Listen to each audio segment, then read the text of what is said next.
परमात्मा 600 वर्ष पहले इस कलयुग में सन 1398 संवत 1455 ज्येष्ठ सुदी पूर्णमासी को सचखंड से सतलोक से चलकर आए थे। ब्रह्म मुहूर्त में अरे कमल के फूल पर शिशु रूप धारण करके विराजमान हुए थे। उनके प्रत्यक्ष दृष्टा एक अष्टानंद नाम के ऋषि थे, जो उसी सरोवर पर प्रतिदिन स्नान करके आते थे। गर्मियों का मौसम था और वहीं पर बैठकर अपनी साधना कुछ समय अपने गुरु द्वारा प्राप्त साधना को किया करते थे। वो ऐसा करने में व्यस्त थे, ट्राई कर रहे थे। उसी समय ब्रह्म मुहूर्त यानी सूर्योदय होने से लगभग 1.5 घंटा पूर्व आकाश से एक प्रकाश का गोला सा आया। अष्टानंद जी ने देखा कि इतना तेज प्रकाश कैसे आ रहा है, इतनी गति से। उसकी आंखें चुंधियागी बंद होगी। जैसे हम सूर्य की तरफ देखते हैं, आंखें बंद होती हैं तो सूर्य का प्रकाश रहित आकार दिखाई देता है। ठीक इसी प्रकार जब अष्टानंद जी ने उस प्रकाश के गोले को देखना चाहा, उसकी आंखें बंद होगी। वो सहन नहीं कर सकी चरम दृष्टि। आंखें बंद हुई तो उसने क्या देखा कि एक शिशु रूप दिखाई देता है, उसका ही प्रकाश था। वो बालक सा दिखाई दिया। उसकी आंखों में ऐसा चमका सा लगा जैसे सूर्य की तरफ देखने के बाद आंखें एक तरफ भी कर लें तो उसका प्रकाश रहित आकार अवश्य सामने उसके रिफ्लेक्शन के रूप में आगे आगे घूमता रहता है। ऐसी दशा उसकी होगी। और कुछ देर के बाद वो प्रकाश एक कोने में सिमट गया, उस तालाब के कोने में। अष्टानंद जी ने सोचा कि अपने गुरुजी से पूछूंगा, ये मेरी कोई भक्ति की उपलब्धि है या मेरा कोई धोखा है। अपने गुरु स्वामी रामानंद जी ब्राह्मण महर्षि थे, वेदों और गीता और पुराणों के मर्मज्ञ माने जाते थे। उनसे जब पूछा कि भगवान आज मैंने ऐसे ऐसे आकाश से प्रकाश का गोला सा देखा, उसको मेरी आंखें सहन नहीं कर सकी। आंखें बंद हुई तो एक बालक दिखाई दिया, शिशु। और थोड़ी सी देर में वो प्रकाश कमल के फूल यानी एक सरोवर के अंदर सिमटता दिखा। अब जैसा उस ऋषि ने ज्ञान था, स्वामी रामानंद ने अपने शिष्य का समाधान इस प्रकार किया कि बेटा, ऊपर के लोकों से अवतारी शक्तियां आती हैं, अवतार गणाते हैं, तब उनकी ऐसी ही पहचान होती है। तारा सा टूटता है, यहाँ कहीं माँ के गर्भ से जन्म लेंगे। अब उन्हें इतना ज्ञान था कि इनके भगवान माँ से जन्म लेकर आते हैं, लेकिन ये परमात्मा सबका जनक है, सर्वोत्पादक है। ये किसी माँ से जन्म नहीं लेता, ये स्वयं आकर प्रकट हुए थे। तो नीरू नीमा नाम के वो पहले गौरी शंकर नाम के ब्राह्मण थे और सरस्वती उसकी पत्नी थी। वो शिव जी के पुजारी थे, बड़े ईमानदार ब्राह्मण थे। कथा करते थे, किसी को भ्रमित नहीं करते थे। जो पैसा आ जाता था दक्षिणा का, उससे निर्वाह चलाते थे और उससे जो बच जाता था धर्म में लगा देते थे। वो किसी को भ्रमित नहीं करते थे, गुमराह करके नहीं ठगते थे। सबसे ज्यादा प्रशंसा के पात्र वो उस क्षेत्र में हो गए थे। अब इस कारण से अन्य ब्राह्मण उनसे ईर्ष्या किया करते थे कि इसने हमारी रोजी रोटी खो दी। इस बात का मुसलमानों को ज्ञान था कि हिंदू धर्म का प्रचार ये गौरी शंकर कर रहा है ब्राह्मण, और उनको ये भी मालूम था कि अन्य इनके ब्राह्मण जो गुरु हैं, जो दुनिया जिनके पीछे लगी है, वो अधिकतर इसके विरुद्ध में है, इसे ईर्ष्या करते। इसका फायदा उठाकर मुसलमानों ने गौरी शंकर सरस्वती को जबरदस्ती मुसलमान बना दिया। उनके ऊपर अपना जूठा पानी छिड़क दिया, सारे घर में छिड़क दिया और कह दिया ये मुसलमान बन गया। दूसरे ब्राह्मण जो उससे ईर्ष्या करते थे गौरी शंकर से, उन तो बड़ी खुशी हुई, सब जगह मुनादी करा दी, गौरी शंकर मुसलमान बन गया है, उसका भाईचारा बंद, गंगा में स्नान बंद। 1 मिनट में कर गए काम और वो विवश हो गए। उनका नाम रख दिया नूर अली, जिसको नीरू कहने लगे, और सरस्वती का नाम रख दिया नियामत, उसको नीमा कहने लगे। नीरू और नीमा नाम से वो प्रसिद्ध हो गए। अब उनके पास रोजी रोटी निर्वाह की समस्या आई तो उन्होंने एक कोई ऐसा काम देखना चाहा जो बगैर पैसे के शुरू हो। उन्होंने कपड़ा बुनने का काम शुरू कर दिया, किसी ने सलाह दे दी। और कपड़ा बुनने में कुछ नहीं करना, 4 लकड़ के लटकाटने होते हैं, तार पूरा रपना उस पर लागे करने, जिस कारण से वो जुलाहा कहलाए। वो निसंतान थे, आयु बहुत होगी थी, 60 वर्ष के आसपास। उनका गंगा में स्नान करना बंद करा दिया था, तो वो उस लहर तारा तालाब में स्नान करने जाया करते, जहां परमात्मा आकर विराजमान हुए थे कमल के फूल पर। वो लहर तारा तालाब उसका नाम इसलिए पड़ा था कि वर्षा के दिनों में जब गंगा दरिया फुल स्विम में यानी खूब बहकर चलती और भरकर चलती थी, तो गऊ घाटों के ऊपर से ओवरफ्लो होकर के पानी उछल कर लहरों से एक सरोवर का रूप धारण कर लेता था और सारा वर्ष निर्मल जल गंगा का पवित्र रहता था। उसमें कमल के फूल उगे हुए थे। वे प्रतिदिन वहां स्नान करने जाते थे। वो उनकी झोंपड़ी से लगभग 4-5 किलोमीटर की दूरी पर था। तो प्रतिदिन स्नान करने जाना था, उधर से परमात्मा ने आना था। वो निसंतान थे। वहां से मालिक को कमल के फूल पर पाकर बड़े प्रसन्न हुए। लंबी कहानी फिर बताएंगे, लेकिन आज प्रसंग कोई और है। वो घर ले आए। अब 25 दिन हो गए, कुछ ना खावा ना पीवे, मुंह बंद कर ले। बड़े चिंतित हुए। नीमा बड़ी परेशान होगी कि हे शंकर भगवान, या तो युद्ध देना ही नहीं था। लाल अपने रो पीट का टाइम पास कर रहे थे और आज आपने लाल दिया, बच्चा दिया है। अब ये कुछ खा पी नहीं रहा, भगवान भी वापस ले रहे हो।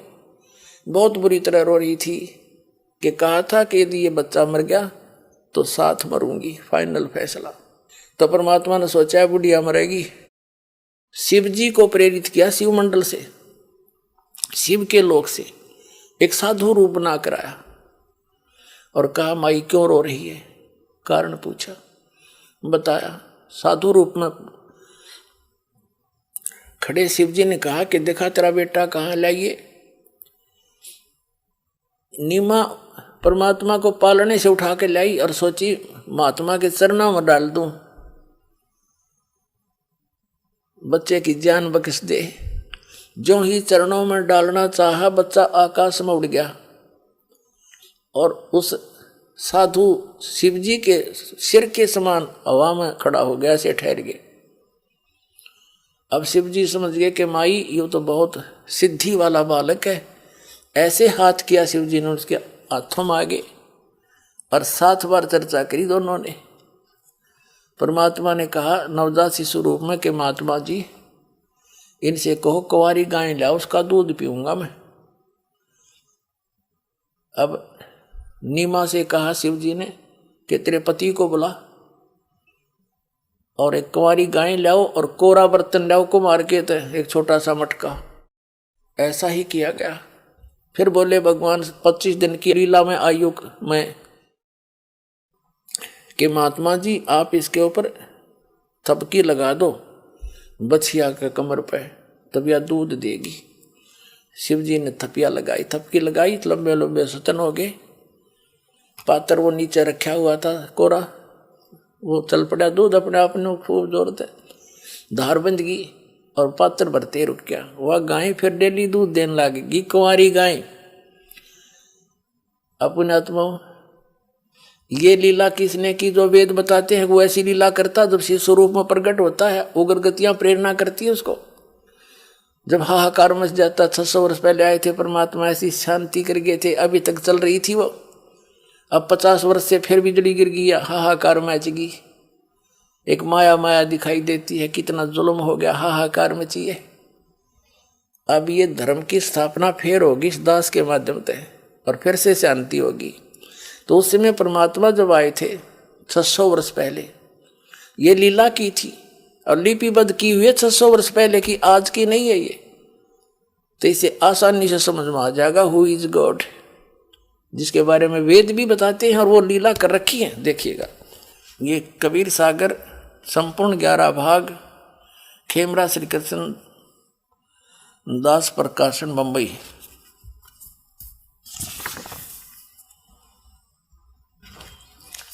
और इसके कौन है ये संशोधक? कबीरपंथी भारतपति स्वामी युगलानंद विहारी द्वारा पुरस्कृत। मुद्रक एवं प्रकाशक खेमराज श्री कृष्णदास। अध्यक्ष श्री वेंकटेश्वर प्रेस, खेमराज श्री कृष्णदास मार्ग, मुंबई से। इसमें एक ज्ञान सागर नाम का चैप्टर है। इसके 74 पृष्ठ पर सुन जुल्हा मन भयो आनंदा, जिमी चकोर पायो निशी चंदा। और ले सुत चले हर्ष मन कीन्या, उस लड़के को उठाकर वहां से चल पड़े। तासों पुनस असबोल ही लीना, सुत काशी को ले चले लोग देखण ते आव। लोग देखना जब इतने सुंदर बालक ने। अन्न पानी बख्शे नहीं, अन्न पानी खावे नहीं, दुल्ला शोक जनावे। दुल्ला ने फिर चिंता होगी। तब जुल्हा मन कीन तिवाना, रामानंद सौ कही उत्पाना। अब इसमें क्या वर्णन दिया है कि रामानंद से जाकर के उस नीरू ने, जुल्हाए ने प्रार्थना की, ऋषि जी मुझे एक पुत्र ऐसे ऐसे जंगल में मिला है फूल के ऊपर, और कुछ खाता पीता नहीं, कुछ विधि बताओ, कुछ जंतर मंत्र करो। अब इन्होंने, क्योंकि ये कबीर सागर ये है तो यथार्थ लीला, परमात्मा ने पता था कि कबीर पंथ में कुछ काल के दूत घुसेंगे, फिर उसकी पूर्ति के लिए कबीर परमेश्वर जी ने अपनी प्यारी आत्मा गरीबदास जी को भेजा। गांव छुड़ाने जरा ददर हरियाणा में, वहाँ सतलोक से चलकर आए परमात्मा जो लीला करते हैं। सतलोक से एक साधु महात्मा के रूप में 10 वर्ष के बालक गरीबदास जी जाट जाति में थे। गांव छुड़ानी में बहुत बड़े जमींदार थे, 1400 एकड़ जमीन थी, 1400 किले, और पाली जा रहे थे खेतों में। तो वहाँ भी परमात्मा आए थे, कुंवारी गाय का दूध पिया था। काफ़ी लंबी कहानी है। सचखंड लेकर गए थे, फिर वापस छोड़े थे, उनको दिव्य दृष्टि दी थी। जैसे तुलसीदास जी ने लाखों वर्ष पुरानी पहले की घटनाएं रामायण की, रामलीला की, राम भगवान की अपनी चौपाइयों में एचडी चित्रण कर दिया, वो सबको मान्य है। ऐसे ही गरीबदास परमात्मा को पूर्ण परमात्मा ने दिव्य दृष्टि दी थी। उनकी दिव्य दृष्टि में और तुलसीदास जी की दिव्य दृष्टि में दिन रात का अंतर था। ये दूरबीन समझ लो, दूरदर्शी, किसी की थोड़ी रेंज किसी की ज़्यादा होती ऐसे। तो गरीबदास जी ने उस परमात्मा की महिमा आँखों देखा और फिर साथ में उनकी दिव्य दृष्टि से एचडी चित्रण किया, और वही इसमें मिला। इसमें थोड़ा सा प्रकरण बदला गया है कि रामानंद जी से पूछा, वो तो शिव जी आए थे साधु रूप बना के, क्योंकि उसके पुजारी थे। गरीबदास जी ने स्पष्ट किया हुआ है, शिव उतरे शिव मंडल से अवगत बतन विनोद, और लिया ईश को गोद। कहते हैं अनब्यावर को दूहत है, दूध दिया तत्काल। कंवारी को दूहत है, दूध दिया तत्काल, और पीवे बालक ब्रह्म गति, तासी भय दयाल। जैसा भी हमने उस प्रकरण को समझना है कि वास्तव में एक कंवारी गाय से उनकी परवरिश की लीला हुई है, इतना ही समझना है। ये देखिए, ये है ज्ञान सागर 74 पृष्ठ पे कबीर सागर हम पढ़ रहे हैं। कहते हैं तब जुल्हा मन कीन तिवाना, रामानंद सो कही उत्पाना। मैं सुत पायो बड़ा गुणवंता, कारण कौन बखे नहीं संता। हे महात्मा जी, क्या कारण है? वो कुछ खाता नहीं। रामानंद ध्यान तब धारा, जुल्हा सो तब वचन उचारा। रामानंद जी कहते हैं तू पूर्व जन्म में ब्राह्मण था, ब्राह्मण जाति, और हरि सेवा की निभली भांति भगवान की पूजा करता था, और तेरे कोई चूक होगी उस भक्ति में, तो कुछ सेवा हर की चूका, ताते भयो चूल्हा का रूपा, इसलिए तो दुल्हा बन गया। और प्रीति प्रभु गए तुर लीनी, तेरी उस प्रीत को परमात्मा ने स्वीकार कर लिया, और ताते उद्यान में सुत तो दीना, इसलिए तेरे को जंगल में एक पुत्र दिया है। अब नीरू कहे मैंने दिशा करया उषा पा गया, पर मेरा बालक भूखा मरे है। हे प्रभु जस की नो तस पायो, आरत हो तो दर्शन आयो। संकट निवारण के लिए मैं तेरे पास आया हूँ। सो कहिए उपाय गुसाई, बालक अक्षुदावंत कुछ खाई, ऐसा उपाय बताइए गोसाई स्वामी जी कि भूखा बालक कुछ खा ले। रामानंद अस युक्ति उचारा, तुम सुत कोई ज्ञानी अवतारा। तेरा बेटा कोई विद्वान पुरुष है और बचिया जाही बैल नहीं लागा, सो ले ठाड़ करते ही आगा। जिस बचिया को बैल ने टच नहीं कराया हो यानी कवारी, और उसको ला करके वहां खड़ा कर दे। दूध चले ते ठनत, दूध द्रो छिपाए, अक्षुदावंत जब हो ताको देखवाए। वो दूध निकलेगा उस कंवारी गाय के थनों से, उस दूध को छुपा कर रख दियो और फिर वो भूखा हो जब पिला दियो। जुल्हा एक बछिया ले आवा, कंवारी बछिया, और चलो दूध कोई मरम न पावा। चलो दूध जुल्हा हरसाना, राख छिपाए कहो नहीं जाना। दूध, अब देखो, दूध तब पीवत नाम कबीरा, खेलत संत संग मत धीरा। अब यहाँ इन्होंने, क्योंकि सच्चाई छुपा नहीं करती, इन्होंने विचलित होकर कह दिया, जैसे किसी ने टोक दिया होगा वो दूध कौन आया था, ऐसा जो नीरू ने बताएगा, तुमने देखा, तो विचलित हो गए कबीरपंथी, उन्होंने रामानंद का नाम ले दिया। जैसे भी घटना या नौकी नो घटी है, वो दूत कौन था फिर? वो गुप्त आए थे भगवान शिव जी, गरीबदास जी ने अपनी अमृतवाणी में स्पष्ट किया हुआ है। तो हमने सिर्फ इतना देखना था कि वो परमात्मा शिशु रूप धारण करके आए, कमल के फूल पर विराजमान हुए, नीरू निमा नाम के जुल्हा उठा ले गए। उनके परवरिश की लीला बालकपन में कुंवारी गाय से हुई, और ये हमारे वेद बताते हैं। तो वो जब आता है, ऊपर के लोक में रहता है, वहां से गति करके आता है, और फिर उस शिशु रूप में प्रगट परमात्मा की परवरिश की लीला कुंवारी गाय से होती है। अब फिर देखिएगा ऋग्वेद मंडल नंबर 9 सूक्त नंबर 1 मंत्र 9 में। अब हमने ऋग्वेद उठा लिया, ये सर्वदेशी कार्य प्रतिनिधि सभा महर्षि दान भवन रामला मैदान नई दिल्ली से छुपी है। ये उनका अनुवाद करता है, ये उनके मुद्रक हैं। अब देखिएगा, अब हम ऋग्वेद मंडल नंबर 9 सूक्त 1 के मंत्र नंबर 9 को ही पढ़ेंगे ओनली। मंडल 9 सूक्त 1 और मंत्र 9, ये देखिएगा। उस सोम स्वभाव वाले पुरुष को, उस अमर परमात्मा को, जो शिशु रूप में प्रकट होता है, सब प्रकार से निये गौवें अभी अधन्या बिना दनाई पूर्ण रूपेन, पूर्ण रूप सब प्रकार से यानी कंवारी गौवें द्वारा तृप्त करती है, उसको गौवें तृप्त करती है। उस शिशु रूप में प्रगट परमात्मा को सब प्रकार से यानी पूर्ण रूप से कंवारी अनटच्ड नवरा अहन सिनिय क्या होता बता गौवें सब प्रकार से बिना दनाई यानी कंप्लीट जिन अनटच्ड कुंवारी गौवों के द्वारा वो तृप्त करती हैं गौवें उसको। अच्छा हो गया सिद्ध। अब हम फिर आते हैं ऋग्वेद मंडल नंबर 9 सूक्त नंबर 96 के 96 के मंत्र 16 से लेकर 20 तक। उसमें क्योंकि शिशु शब्द आया था इसलिए ये प्रकरण देना पड़ा कि वहाँ शिशु का क्या अर्थ हुआ। वो भगवान परमात्मा जब आते हैं, लीला करते हैं दूसरे टाइप की, एक शिशु रूप धारण करके धीरे धीरे बड़े होते हैं, तो उस समय वो अपने ज्ञान को उच्चारण करते हैं लोकोक्तियों के माध्यम से, कविताओं से, दोहावलियों के माध्यम से, शब्दों के माध्यम से, जैसे कवि बोला करते हैं। वो कबीर देव होता है और एक प्रसिद्ध कवियों में से भी एक उसको प्रसिद्ध पदवी प्राप्त होती है, लेकिन वो होता है भगवान। वो ऋषि रूप में और संत रूप में प्रकट होता है, भी प्रकट होता है, ऐसे लीलाएं करता है, शिशु रूप में भी प्रकट होता है। अब फिर आते हैं हम ऋग्वेद मंडल नंबर 9, ऋग्वेद मंडल नंबर 9 सूक्त नंबर 96